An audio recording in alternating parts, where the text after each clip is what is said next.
Did the radio industry almost bury some of the biggest songs of the 70s? That sounds impossible, until you see how many classics were ignored, rejected, hidden on B-sides, or rescued only after DJs, live crowds, and stubborn fans refused to let them die.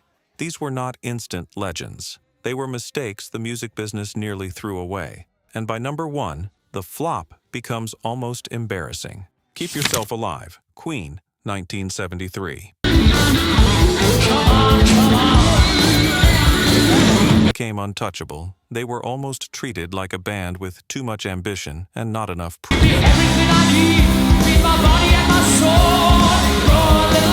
Keep Yourself Alive should have been a thunderclap, Brian May's sharp guitar bite, Freddie Mercury's restless vocal fire, and a rhythm that sounded ready for a bigger world. But radio barely moved. The single failed to chart in the UK and the US, making its later reputation feel almost embarrassing for the industry. The song was not weak. The world simply had not learned how to understand Queen yet.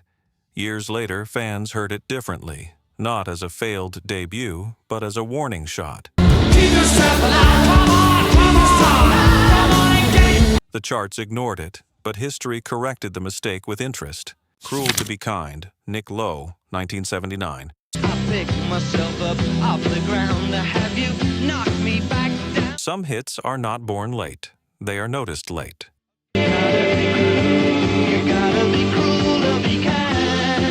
Cruel to Be Kind had existed in an earlier form during Nick Lowe's Brinsley Schwartz years. But back then, it never became the bright pop weapon it should have been.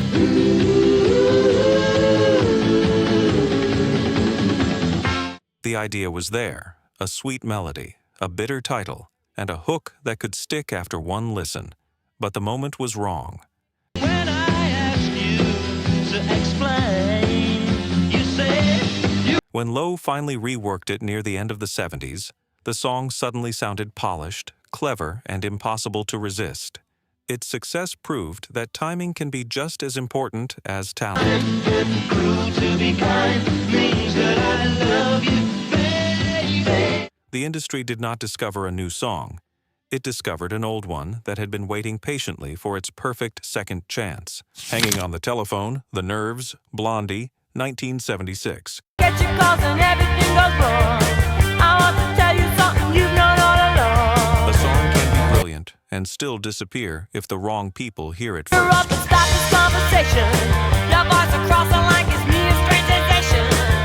Hanging on the Telephone began with The Nerves, who gave it urgency, obsession, and that nervous power pop punch. Slow myself, leave me hanging on the jet. But their version never became the hit it deserved to be. Then Blondie took it, added Debbie Harry's Cool Danger, New York Attitude, and a sharper new wave shine. Stuck again, leave me hanging on the jet. Suddenly, the same song that had been overlooked felt like a radio-ready explosion.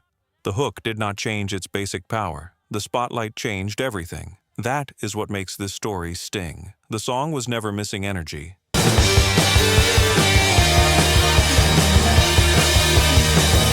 It was missing reach. Blondie made the world pick up the phone. Without You, Badfinger, Harry Nilsson, 1970. Some heartbreak songs are so powerful it feels criminal that they were ever buried. Without You first appeared through Badfinger, sitting inside an album rather than being pushed like the emotional giant it would become. Their version had the melody, the ache, and the wounded beauty, but it did not explode. Then Harry Nilsson heard it and turned it into a devastating vocal showcase. His version became a massive hit, while Badfinger's original remained the hidden source. That is the painful twist. The greatness was already there, but millions needed another voice to recognize it. And your face when you were leaving, but Sometimes the song does not fail because it lacks power. It fails because the world is looking in the wrong direction. Killing Me Softly with his song, Lori Lieberman, Roberta Flack, 1972. I pray The that song sounds too intimate to have ever been ignored, in all my dark despair, but its first life was surprisingly quiet. Killing Me Softly with his song this young boy, a stranger to was first connected to Lori Lieberman, whose version carried the feeling of someone hearing her private emotions exposed in public. I felt all flushed with fever, But it did not become the cultural earthquake the song later deserved. killing me softly with his song. Then, Roberta Flack transformed it into something deeper, smoother, and almost hypnotic. Killing me softly with Her voice made the song feel less like a performance and more like a confession whispered directly into the listener's chest. killing me softly with his song. Killing The first version introduced the wound. Flack made the wound universal. The industry missed the spark at first, with his song, telling my whole life with then watched it become one of the most unforgettable ballads of the decade. I Love Rock and Roll, The Arrows, Joan Jett, 1975. Before it became a fist-pumping anthem, I Love Rock and Roll was almost left behind. And we'll be moving on and singing that same old song. Yeah. The Arrows recorded it first, and the ingredients were already dangerous. A simple chant, a rebellious attitude, and a hook built to survive decades. The next we were moving on, he was with me. But their version did not become the massive hit it should have been. Years later, Joan Jett heard the power hiding inside it and brought it back with leather jacket confidence, tougher vocals, and a sharper rock identity. Suddenly, the overlooked track became a global statement. The original did not lack force, it lacked the right warrior. Joan Jett did not just cover the song. Smiled so I got up and asked for his name. She turned it into a declaration. Maybe I'm Amazed. Paul McCartney, Our Wings, 1970. Well, maybe I'm amazed at the way I breathe. Not every missed hit fails on the charts. Maybe I'm amazed, but baby, Sometimes the real mistake is not releasing it properly in the first place. Maybe I'm Amazed appeared on Paul McCartney's first solo album, filled with raw emotion after the Beatles' breakup and his devotion to Linda. Daddy doesn't read on the It sounded huge, personal, and almost painfully sincere. But it was not originally pushed as the giant single it clearly could have been. Won't you help me to understand? For years, it lived more like a beloved album treasure than a mainstream smash. Then the Live Wings version gave it scale, drama, and arena-sized feeling. Maybe I'm amazed at the way I really need. Audiences finally heard what had been obvious from the beginning. The song was not waiting to become great. Help me sing my song. You're right. It was waiting for the world to treat it that way. Changes, David Bowie, 1971. The ironic thing about Changes is that it predicted Bowie's entire future before the public fully came. The song was about reinvention, identity, rebellion, and refusing to stay trapped in one version of yourself. It had the piano hook, the memorable chorus, and the strange confidence of an artist already walking ahead of everyone else. But when it first arrived, it underperformed commercially. Radio did not instantly turn it into the anthem it later became. Only after Bowie's legend grew did people look back and realize Changes was not just another single. It was the blueprint. The early failure now feels almost poetic. Bowie was not behind the times. The audience was late. Boys Don't Cry, The Cure, 1979. I try to laugh about. Songs become classics because they say the thing people are too proud to admit. Boys Boys Don't Cry sounded bright, quick, and almost playful at first, but underneath it was a quiet emotional wound. Cover it all up with lies. The Cure were singing about men hiding pain, swallowing heartbreak, and pretending not to care. At first, the song did not become the huge classic its reputation now suggests. The band was still finding its audience, and the world had not fully understood their strange mix of pop energy and emotional darkness. But over time, the song became one of their defining statements. Its power was not just the melody, it was the confession. If I thought that it would change. The title sounded simple, but the feeling underneath never stopped hurting. Roxanne, The Police, 1978. You don't have to put on the red light. The song rarely becomes a hit the easy way. Roxanne arrived with reggae rhythm, punk tension, and a story that felt too adult and uncomfortable for ordinary radio packaging. Sting's voice gave it ache, warning, and obsession, while the band played with a tight coolness that made the subject even sharper. But the first release did not instantly break the Police into superstardom. Some listeners were unsure and radio was cautious. Then the song got another push, and suddenly its strange gravity became impossible to ignore. It was catchy, but not cheerful. Dramatic, but not fake. Roxanne proved the Police were not just another new wave band. Their first stumble became the doorway to legend. Sultans of Swing, Dire Straits, 1978. The music industry loves noise, which may explain why it almost missed Sultans of Swing. London town. This was not disco glitter or punk violence. It was cool, clean, and confident, built around Mark Knopfler's effortless guitar style and a story about musicians playing to people who barely notice. Saving it up Friday night. At first, the song did not instantly dominate the charts, but slow exposure did what hype could not. Listeners began to hear the quiet brilliance in its details, the dry storytelling, the elegant playing, and the pride of performers who keep going even without applause. When he gets up under the lights, play his thing. That makes its journey beautifully ironic. Sultans of Swing was a song about underappreciated musicians that had to be underappreciated first. We are the Sultans of Swing. Before becoming a classic. Sweet Emotion, Aerosmith, 1975. Some songs sound like legends from the first second, even if the charts do not immediately agree. Can you hold on for just a second? Sweet Emotion had that hypnotic bass groove, the talkbox shimmer, and Steven Tyler's dangerous vocal swag.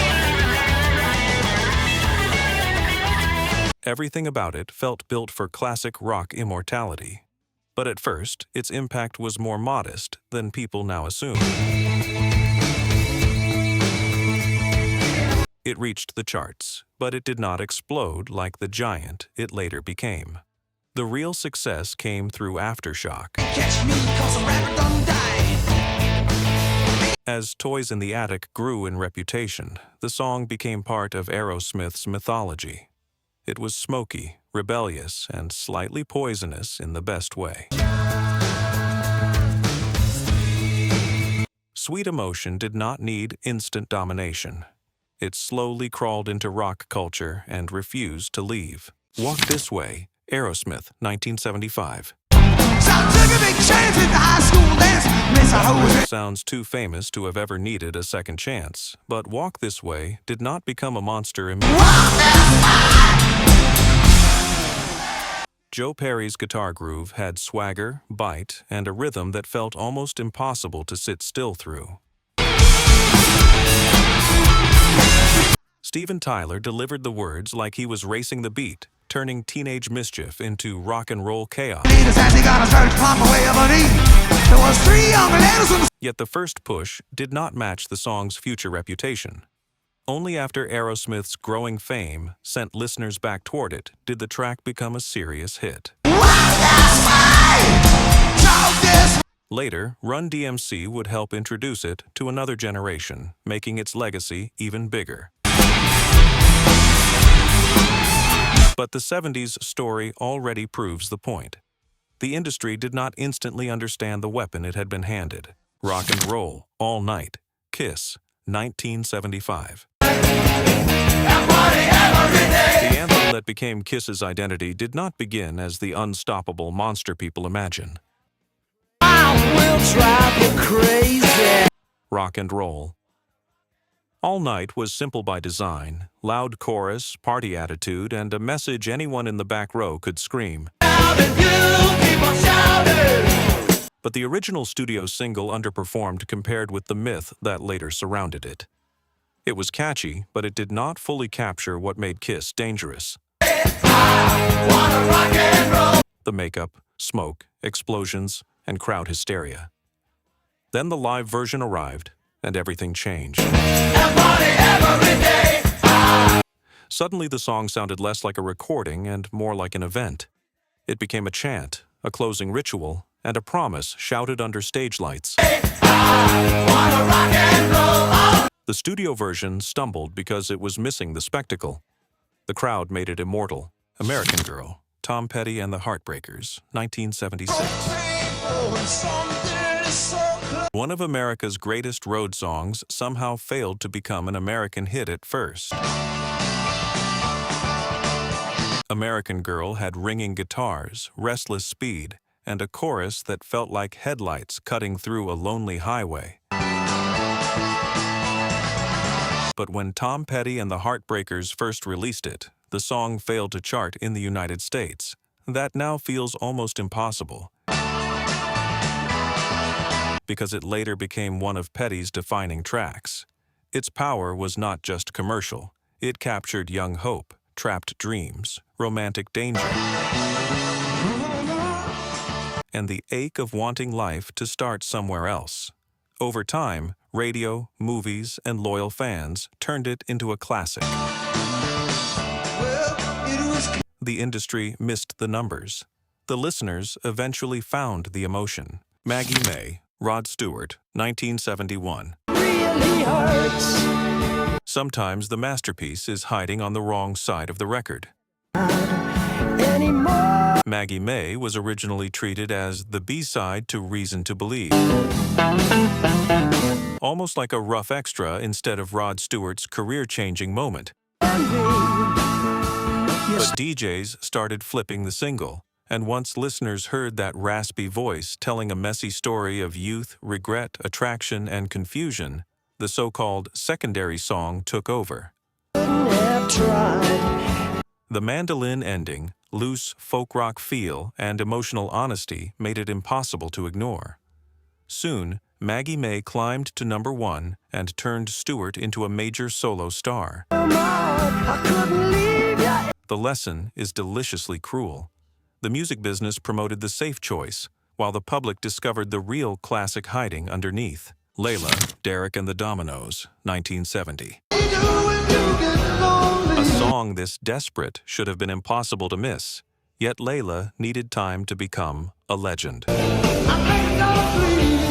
Eric Clapton poured obsession, guilt, longing, and impossible love into one of rock's most urgent guitar riffs. But the full-length epic did not instantly dominate the way its reputation suggests today. Its original chart performance was smaller than its later myth. The song needed re-release, radio loyalty, and years of classic rock memory to become untouchable. Part of its power is its strange structure. The furious first half burns with romantic panic. Then the piano coda arrives like emotional wreckage after the fire. Layla was too long, too raw, and too unusual for easy success. That is exactly why it survived. Dream On, Aerosmith, 1973. Before Aerosmith became arena royalty, Dream On sounded almost too grand for a band still trying to prove itself. It was dramatic, wounded, and strangely mature, with Steven Tyler singing like someone staring down time itself. But its first release did not turn Aerosmith into instant superstars. The song found believers in some radio markets, yet nationally it needed another chance. When it was reissued later, listeners finally understood what had been there all along. A power ballad before power ballads became predictable. A song about ambition, aging, and survival. By the final scream, it feels less like a chorus and more like a dare. Dream On was not just a breakthrough waiting to happen. It was Aerosmith's prophecy. I Want You to Want Me, Cheap Trick, 1977. The studio version of I Want You to Want Me had everything a hit should have: a memorable title, a clean melody, and a chorus built for instant replay. Yet in America, it did not become the smash it deserved to be. It sounded almost too neat, like a power pop gem trapped behind glass. Then Cheap Trick took it to Japan, and the crowd unlocked it. On Cheap Trick at Budokan, the screams, speed, rougher energy, and live electricity transformed the song into a full-body event. Suddenly, the same chorus that radio overlooked sounded irresistible. The song was not rewritten, it was awakened. The audience found the hit before the industry admitted it existed. Tiny Dancer, Elton John, 1971. The biggest shock is that Tiny Dancer was not treated like magic from the beginning. It was graceful, cinematic, and emotionally wide open, with Bernie Taupin's California imagery wrapped around Elton John's slow-building piano drama. But as a single, it was not a major hit at first. It was long, patient, and too spacious for quick radio reward. For years, it lived more like a beloved deep cut than the cultural giant it later became. Then time did what the charts failed to do. Classic radio kept it alive, fans protected it, and film culture helped turn it into a shared emotional experience. Tiny Dancer did not fail because it was weak. The world was simply too rushed to feel it properly. So the next time someone calls a song a flop, remember this list. Some classics do not arrive with fireworks. They get ignored, buried, mishandled, or laughed off before the world finally catches up. These 70s songs proved that charts can be wrong, radio can be blind, and sometimes the biggest hit is the one nobody believed in.